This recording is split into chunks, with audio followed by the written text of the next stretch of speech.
ఈ శవం నాకు 15 లక్షలు ఇవ్వాలి, ఎవరిస్తారు అంటూ ఒక వ్యక్తి అడ్డంగా నిలబడి ఏం చేశాడో తెలుసా?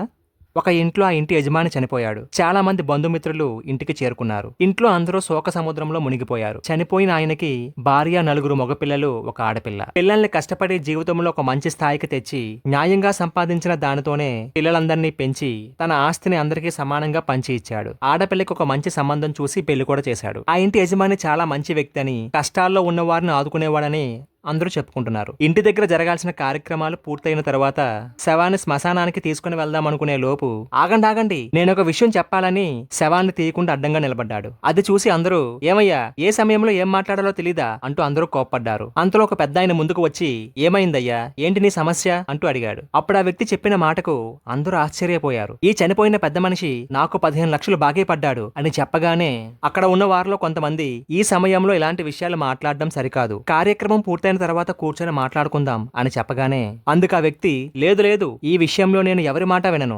అంత్యక్రియలు పూర్తయిన తర్వాత నన్నెవరూ పట్టించుకోరు, నా డబ్బులు వెనక్కి రావు. కాబట్టి ముందుగా డబ్బుల విషయంలో ఎవరో ఒకరు మాటిస్తేనే నేను శవాన్ని తీసుకుని వెళ్ళడానికి ఒప్పుకుంటాను అని పట్టుబట్టాడు. చనిపోయిన వ్యక్తి కొడుకుల దగ్గరికి వెళ్లి జరిగిందంతా చెప్పి డబ్బులు ఇస్తానని ఒక మాట ఇవ్వండి చాలు, నేను మీకు అడ్డు రాను అని అడుగుతాడు. దానికి ఆ 4 కొడుకులు మా నాన్న కోటీశ్వరుడు, నీ దగ్గర అప్పు చేయడం ఏంటి, అయినా డబ్బుతో మాకేం సంబంధం లేదు, నువ్వేం చేసుకుంటావో చేసుకో అని సమాధానం చెప్పారు. ఆ మాటలు విన్న బంధువులందరూ ఏం చేయాలో అర్థం కాక తలపట్టుకుని కూర్చుంటే ఈ లోపు ఈ విషయం ఆ ఇంట్లో ఏడుస్తూ ఉన్న ఆడపిల్ల దాకా చేరింది. జరిగిన విషయం తెలుసుకున్న పెద్దాయన కూతురు ఏడుస్తూ బయటకు వచ్చి ఇవి నా తండ్రి నాకు ఇచ్చిన నగలు, వీటి విలువ మీకు ఇవ్వాల్సిన దానికన్నా ఎక్కువే ఉంటుంది, వీటిని తీసుకొని ముందు జరగాల్సిన కార్యక్రమానికి అడ్డు రాకుండా ఉండండి, నా తండ్రి మర్యాదకు ఎటువంటి భంగం కలగకూడదని తన దగ్గర ఉన్న నగలు ఆ వ్యక్తికి ఇచ్చేసి ఏడుస్తూ ఇంట్లోకి వెళ్లిపోయింది. దహన సంస్కారాలు ముగించి అందరూ ఇంటికి వచ్చారు. అప్పటి వరకు అక్కడే వేచి ఉన్న వ్యక్తి అందరూ రాగానే నగల మూటను చనిపోయిన పెద్దాయన కూతురి ముందు పెట్టి తీసుకొని నగలు, దీంతో పాటుగా ఈ 15 లక్షల రూపాయలు కూడా తీసుకొని ఆవిడ చేతిలో పెట్టి